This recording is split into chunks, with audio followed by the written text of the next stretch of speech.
如果我的世界没有天空限制，你会去探索太空寻找行星吗？不过前提是服务器不能崩溃，而且还得摆脱猎人的纠缠。为何我们没有掉下去？因为天空已经被我们封锁了。我尝试放置方块却失败了。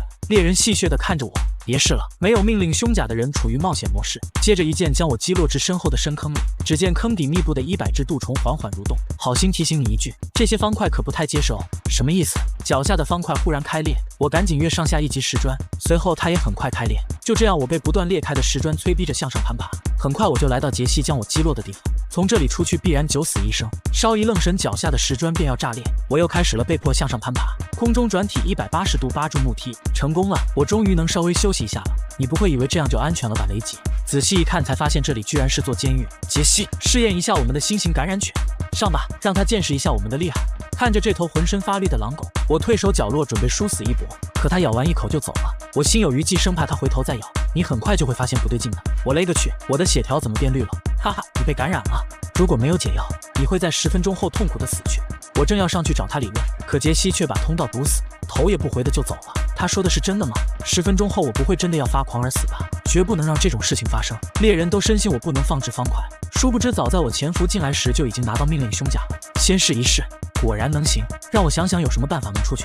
先做个工作台出来吧，随后做出 TNT， 接下来就是将 TNT 放在这里，点燃它炸开下界合金块。可等它爆炸后，我才发现居然炸不开，这可不太妙啊。等我注意到一旁的铁栅栏时，肠子都悔青了。不过好在这里留有一条缝，看看能怎么利用它。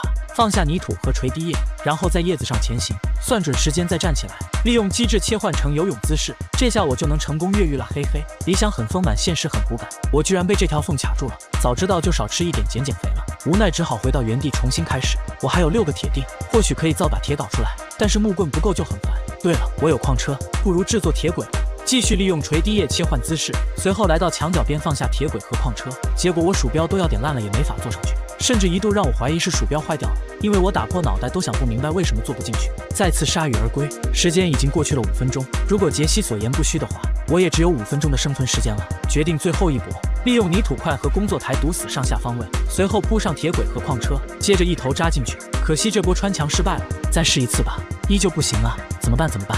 等等，那里为什么会有一扇铁门？好像是另一座监狱。哎嘿，你是雷吉吗？哎呦，这不是我的狒狒好兄弟吗？没想到啊，我们难兄难弟居然在这里会糊了。可惜我只有4分钟的生命了，你出去后帮我照顾一下宠物。这么巧，我也只有2分钟的生命了。看来你也被那只感染犬咬到了。雷吉，帮我看一下铁门后面有压力板吗？果然有爱，那就好办了。你可以往下扔物品。闻言，我又看到了活下去的希望，扔出一节铁轨，就差1厘米就碰到了。算准距离再试一次，这下成功了。狒狒出来后取走一旁箱子里的 TNT， 随着一声爆炸，铁栅栏应声而碎。我挖掉一旁的泥土块，然后故技重施。狒狒对我的行为表示不解，但很快他就改口赞叹我是个天才。我俩相视一笑，还没来得及分享重逢的喜悦，忽然出现的名牌又让我们紧张起来。仔细一看才发现不是朝这边来的，我们决定跟上去看看，说不定能找到猎人藏解药的地方。随着跟踪的深入，我渐渐感到跟着他有希望，因为前方就是一个超巨大的仓库，里面有3位猎人守着。此行不虚，但也凶险万分。我们真的能解决掉他吗？这是目前我们遇到最危险的生物。说实话，我也不太确定，尤其是昨晚还做了个噩梦，真是一群蠢货。还没开始就怂了，不去尝试哪能知道？来吧，我们的目标是征服星辰大海。好机会，猎人的名牌都消失了，我们得加快速度了。还有30秒，病毒就要发作了。希望我们能在这里找到解药。这个大仓库里的箱子实在太多，狒狒只剩最后10秒能活了。哎呀，我忘记带3叉戟了，那是我最顺手的武器，没了它我可不行。我们没时间了，速去速回。与此同时，我这边找到解药，得先把这个解药给狒狒。狒狒，快来，我找到解药了，看来你也有了。没错，我们一起活下去吧。刹那间，一只3叉戟贯穿了狒狒的身体，他就这样含笑离去。我被眼前这一幕惊呆了，不过很快我就反应过来有猎人找过来了。见他转头往这看，赶紧拔腿就跑，然后躲在一排的箱子后面继续观察，找准时机吃下解药。小红心又回来了，可是狒狒却回不来了。来不及伤心，因为猎人跟我只隔了2排箱子，他似乎发现我了。我转身向后逃去，接着一头扎进角落的观赏犬里。我的心已经提到了嗓子眼，幸好他没想到检查水底。趁他离去，我抢在他前面离开仓库，回到仓库的入口这里。我按照原路返回，却不成想猎人正蹲在这里等我。为什么要来我们的仓库里偷东西？怎么可能？我是来看盆栽的。你看，这花长得多好看啊！你觉得我会信你的鬼话吗？给我老老实实滚回去！我瞥了一眼一旁的告示牌，上面写着天空控制室，别磨磨唧唧的，快走！只见尽头的房间里摆放着96片锤滴叶，随后我便被他推了下来。但凡我走过的地方，叶子都会垂下来。为了不掉到下面的万丈深渊里，我就像一只上了发条的仓鼠一样，不得不来回奔跑，而且还不能踩到垂下去的叶子。我的天，我的天，真不敢相信你把我们的行动搞砸了。真哥，我们的计划搞砸了？什么意思？我们试图感染凋零并控制它，但是我们只成功了一半。它在哪里？就在我们的大仓库里，我们得赶快跑路。你个蠢货！我们的王国就在天空之城下方，如果天空限制被解除了，那就一切都完蛋了。能不能先救我出去？祝你玩得开心，我这就帮你把洞堵上，防止有人来打扰你。猎人是真的一点人事都不干了，快走，别收拾东西了。我的天啊，这就是你们的行动成果？这家伙长得真是恐怖。杰西，快跑吧，我腿软了。整座天空之城现在就只有我一人了，因此我成了凋零感染体的唯一目标。我得想办法停下来，不能再这样跑下去了。在1秒的时间内，我将背包里的东西全部放进快捷栏里，随后放置木梯爬上墙去，终于可以歇一会了。但是锤滴液已经开始燃烧，估计木梯也不能坚持多久，无奈只好放弃这个方案。对了，我还有一颗紫松果，只能寄希望于它了。香脆一口闷，成功了，但是没有完全成功。我现在处于监狱上方的房间里，他让我不要踩，那我偏要踩。我勒个去，早知道还是不踩了。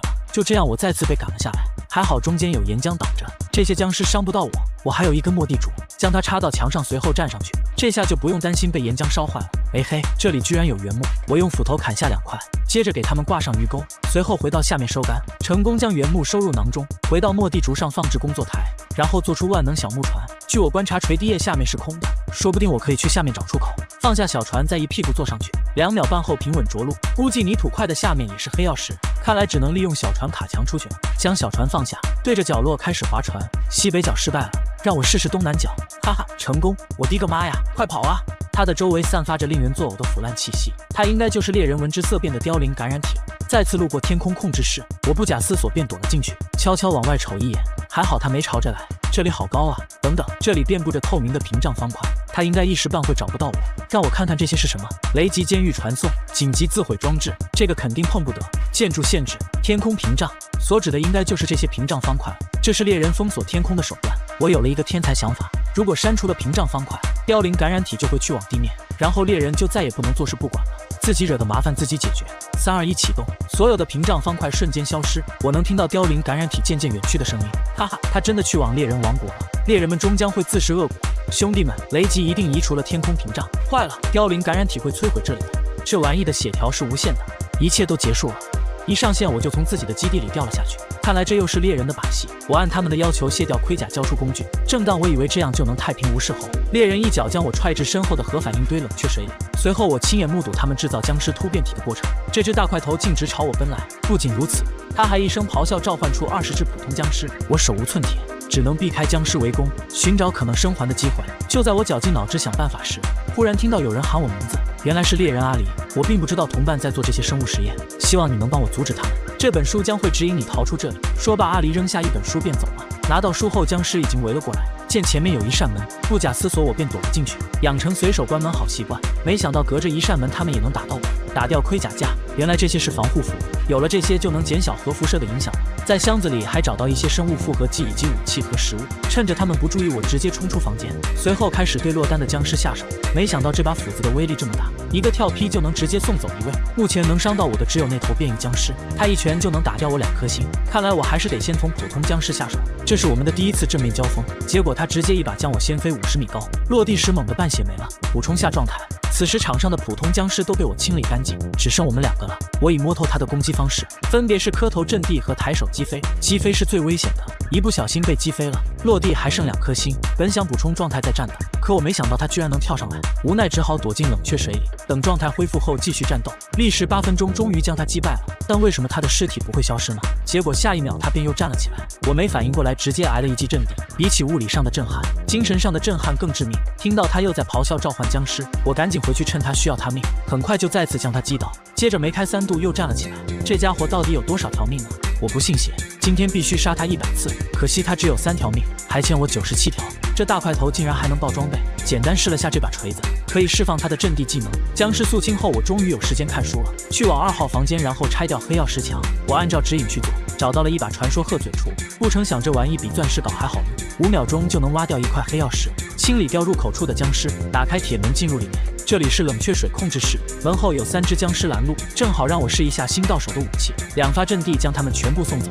书上让我向右走，我按照提示前进，过五关斩六将，来到最后一个房间，箱子里都是空的。书上提示到了这里上楼梯，并提醒楼梯通道将在4分钟后自毁，看来得抓紧时间了。当我跳上楼梯后，才发现没那么简单。只见10只僵尸将狭窄的楼道堵得水泄不通，它们的出现给我造成了一定的压力，使得我跳上铁栅栏时失误了。还好有蜘蛛网给我做缓冲，这才没有直接落到僵尸脸上。我跳上楼梯，略微阻拦最近的僵尸，随后继续攀爬这些更像是跑酷的玩意。这次我成功跃上铁栅栏，还差最后一点就能登顶了。可惜我再次失误，坠落后直接被尸潮吞没。靠着手中的巨斧，我直接杀出一条路来。再一再二不再三，第3次我终于一口气爬到底部。一出门我就看到右边的尸潮以及左边的变异僵尸，我赶紧钻进通道中间的房间里。这是哪里呢？告示牌上写着武器研究室，顺手将小绿豆蝇收拾了。中间的箱子里赫然盛放着一堆传说级的武器和防具，迫不及待将它们穿在身上。在角落的酿造台还拿到一些药水，有了强力的装备，这下我就可以杀出重围了。可我还是低估了尸潮的实力，还没出门呢就被他们赶回来了。好在门缝窄，他们只能一个一个进来，我刚好跳起来一刀一个。不知是从哪里窜出来的6只狼狗，他们与我并肩作战，厮杀僵尸，最终成功助我杀出重围，来到通道的尽头处下了木梯，总算是逃出猎人的核研究所了。这时我发现猎人阿离正在下方等着我，很高兴能看到你成功越狱，你可以将那把传说稿给我吗？没问题，大恩不言谢。阿离很爽快的要带着我去破坏实验室，一看到墙后埋伏的猎人，我立马转身就润，我居然又被他们给骗了。雷吉，你跑什么呀？你不是要来阻止我们吗？给你机会你也不中用啊。对于猎人的嘴炮，我是一律当作没听见。反正君子报仇10年不晚。脚下猛地传来剧烈的震颤，紧接着我就掉入 TNT 炸出的大坑里。50只僵尸将我团团包围，猎人还在一侧朝我射箭，所幸他们的箭大多都射在僵尸身上了。背包里没有方块，传说稿也被骗走了，我得想办法出去。可是眼前的僵尸和头顶的猎人显然不可能给我思考的时间。既然如此，我就将这些僵尸屠戮殆尽。没过多久，猎人就觉得索然无味，离开这里。一有机会我就打开背包，不知道这些生物复合剂有什么用。10分钟后，我将最后几只僵尸送走，仅留下1只。接着我拿出背包里的生物复合剂，将它撒在僵尸身上。经过一阵痛苦的咆哮后，它变异了。果然如此，这个想法很疯狂。利用变异僵尸的击飞将我送出去，我先给自己撒上缓降药水，随后等待他把我抛出去。来了来了，他一个劲的给我磕头。在我还剩2颗心时，他发动了击飞技能，差点我就躺着出来了。猎人绝不会想到我能以这种方式越狱。在对猎人进行审判前，我得先去借点东西，利用泥土块爬到屋顶上，接着开始摸索猎人的研究所。